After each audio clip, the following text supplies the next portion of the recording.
Uss S-38 was a S-class submarine of the United States Navy. Her keel was laid down on 15 January 1919 by the Union Iron Works in San Francisco, California. She was launched on 17 June 1919, sponsored by Mrs. Grace M. Collins, and commissioned on the 11th of May 1923 with Lieutenant Clifford H. Stoney Roper in command. Service history. Fitted out at Mare Island, S-38 joined Submarine Division 17 at San Pedro, California, on 24 May and immediately began preparations for a cruise to the Aleutian Islands. On 9 June, she moved north with submarine tenders Beaver, Ortolan, and 3 other S-boats. On 21 June, they reached Dutch Harbor, whence the boats conducted evaluation tests and exercises for the next 3.5 weeks. On 16 July, the force put into Anchorage, Alaska. On 17 July, while performing routine maintenance on S-38's motors, a crewman removed a valve cover, creating an opening to sea below the boat's waterline, flooding the motor room. The submarine was alongside her tender, Uss Ortolan. No personnel were injured. She was easily raised but the motors were crippled. Temporary repairs took until 23 July, when the boat was taken in tow by Ortolan. Asiatic Fleet. S-38 reached Mare Island on 1 August, remained there for repairs and alterations until April 1924, then returned to San Pedro, whence she conducted local exercises into the summer. In August, she prepared for duty with the Asiatic Fleet, and, in mid-September she headed west across the Pacific. She stood into Manila Bay on 4 November 1924 and, for the next 17 years, operated out of Cavite, with annual summer deployments to the China coast. Division operations occupied Asiatic Fleet submarines during most of the period, but, as hostilities intensified on the mainland, submarine schedules became more varied. Annual deployments and regular exercises of the boats as a division were shortened in length, while exercises and patrols of individual boats were increased in number, duration, and range. During these operations, the submarines cruised off the Philippines, along the Indochina coast, and into the Netherlands East Indies. World War II. In June 1940, S-38 completed her last cruise to China, and, from then until the fall of 1941, she conducted exercises, including joint Army-Navy war games, and practice war patrols in the waters off Luzon and neighboring islands. On 8 December 1941, the attack on Pearl Harbor brought the United States into World War II, and S-38 departed Manila Bay on her first war patrol. Initially assigned to patrol in Verde Island Passage, she shifted to the west coast of Mindoro on 9 December. On the 11th of December, S-38 mistakenly torpedoed and sank Norwegian freighter Hydra 2 west of Mindoro's Cape Calavite. On the 12th of December, she moved into the Cape Calavite area and, on the night of 19/20 December, set a course toward the Luzon coast. The following night, she put into Cameron's Cove, repaired damage caused by an explosion of pressure built up in the port engine lube oil cooler, and, with dawn on the 21st of December, resumed her patrol, receiving orders to penetrate shallow, hazard-filled Lingayen Gulf and attack hostile shipping. She entered the Gulf just before dawn on the 22nd of December. At 6:45, she sighted an enemy convoy of 4 transports, escorted by 2 destroyers. Waiting for the range to drop to a very short 1,000 yards, at 7:10, she fired 4 bow tubes, all misses. As she reloaded, the enemy destroyers closed in, pinging, but no depth charges came. At 7:58, she launched 2 torpedoes at an anchored enemy cargo ship. Less than a minute later, the 5,445-ton Heiamaru blew up. Enemy destroyers again closed the submarine, and she went deep, to 80 feet, and laid Dogger's depth charges rained none close. From 8:04 to 9:30, the S-boat ran silent, using evasive tactics. At 9:30, she grounded on the muddy bottom. She remained the most of the day, destroyers joined by small boats continuing to search, without success. At 21:30, the hunted submarine began efforts to clear by backing. During the maneuvering, her port propeller was damaged, but by 22:01, she was free and underway for the 100 Islands area on the western side of the Gulf. S-38 surfaced to change the air and charge batteries, then dove at dawn, remaining on the bottom all the next day, giving her crew a rest. S-38 remained undetected through the 23rd of December. On the 24th of December, she moved to the southern section of the Gulf, where she closed a formation of 6 large auxiliaries just prior to 11:30. At 11:52, there was a huge explosion on her port side, evidently a patrol plane's bomb. She went deeper. Between 12:06 and 12:08, 8 more exploded around her. At 12:09, she stopped all motors and sank to the bottom in 180 feet of water. The depth charging continued, but the explosions were more distant. At 12:30, the submarine began to move again. At 12:45, the enemy hunters again located her and resumed depth charging. S-38 again settled to the bottom. The depth charging continued until after 1300.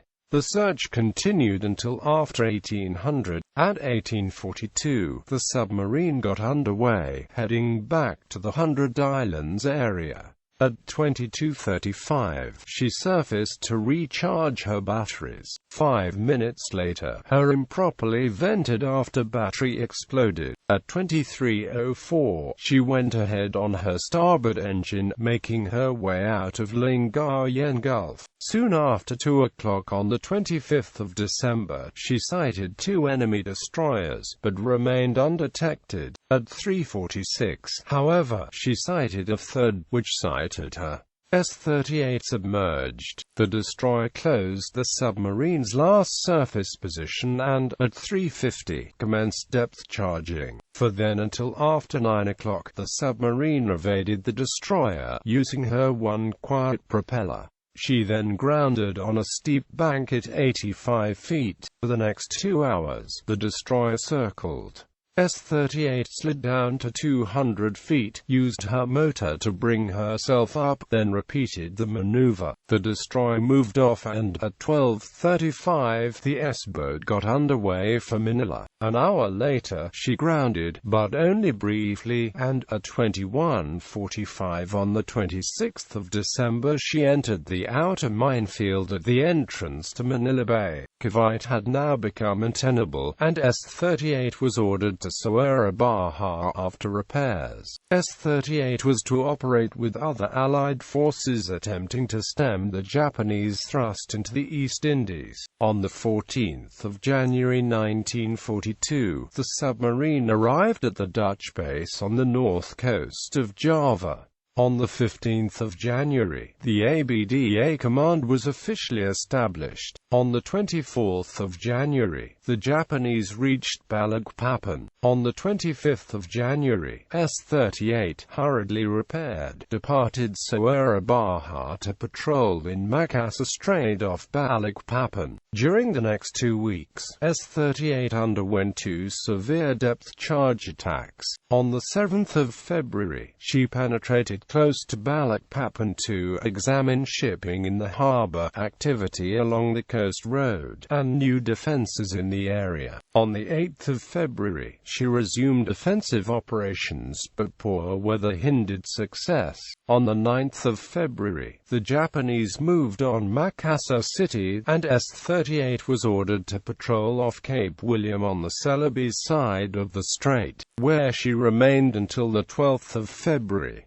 Then ordered back to Soera Baja, the submarine arrived at her Javanese base on the 16th of February. 6 days later, she again put to sea. Moving east, she patrolled initially off Minded's Reef, off the northeast coast of Java, then headed north to round the eastern end of Madura Island en route to Bawean Island. On the 26th of February, she shelled Japanese facilities at Sankapura, then patrolled between Bawean and the western approach to Soera Baja. On the 28th of February, she picked up 58 survivors from destroyer HMS Electra, sunk the day before at the Battle of the Java Sea, and, on the 1st of March, transferred the British sailors to a surface ship in Madura Strait. She then resumed her hunt for Japanese shipping which had put the enemy ashore at Batavia, Indramajo, and Rembang, the latter the last large oil center in the Netherlands East Indies and only 110 miles from Soera Baja. On the morning of the 2nd of March, S-38 fired 4 torpedoes at a Japanese light cruiser and 2 at a destroyer, believing he damaged the cruiser, perhaps sank it, then waited on the bottom as destroyers searched for her.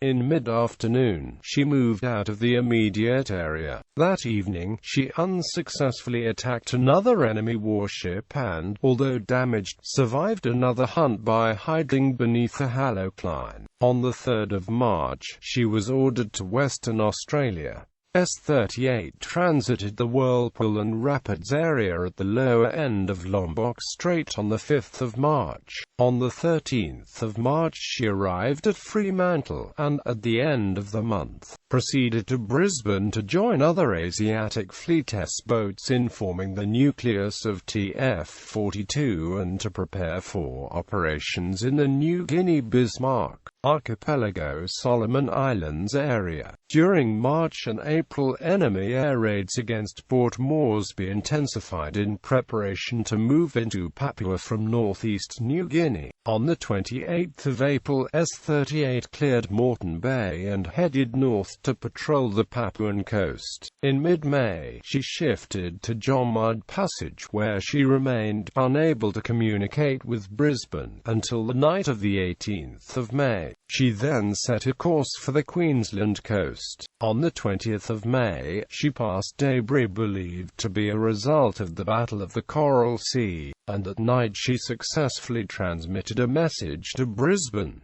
On the 24th of May, she returned to Moreton Bay. A month-long repair and test period followed, during which cells damaged in the battery explosion on her first war patrol were finally replaced. On the 24th of June, she again stood down the Brisbane River, cleared Moreton Bay, and entered the Coral Sea bound for the Solomons. On the 29th of June, she entered her assigned patrol area and headed for the passage between the Russell Islands and Waddell Canal. On the 30th of June, she was standing down Lunga Roads, and on the 1st of July, she arrived off Tulungi, where she closed her first target of the patrol. Detected as she prepared to fire, she evaded a depth-charging destroyer and gradually gained sea room. The depth-charging, however, aggravated problems of old age and corrosion. Depth control became difficult as leaks developed in an auxiliary tank and in the motor room bilges. The leaks in the latter worsened as she moved out of the immediate area and resulted in a stream of air bubbles which led to aerial detection 2 hours after she had left the destroyer behind. Thereafter, mechanical problems multiplied, and S-38, unable to remain effective on her station, set a course for Brisbane, arriving on the 7th of July. For the better part of the next 20 days, S-38 underwent intensive round-the-clock repairs at the Queensland Government dry dock, and on the 28th of July, she again headed out across the Coral Sea. On the 4th of August, she entered her assigned area, New Britain, New Ireland, and commenced patrolling along the Rabaul, New Guinea traffic lanes. By the 6th of August, she had moved eastward along the New Britain coast, crossed the shipping lanes at the southern entrance to St. George's Channel, and closed the coast of New Ireland. On the 7th of August, she shifted her search for Japanese shipping further seaward and within hours sighted several targets, but distance, lack of speed and maneuverability, and mechanical breakdowns precluded successful attacks.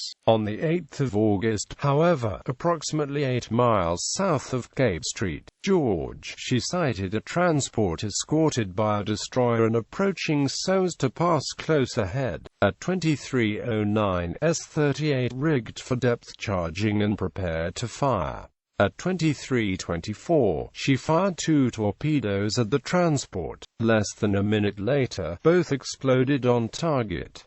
The 5,628-ton Maya Maru went dead in the water. S-38 commenced evasive tactics. At 23:30, the destroyer dropped its first depth charge.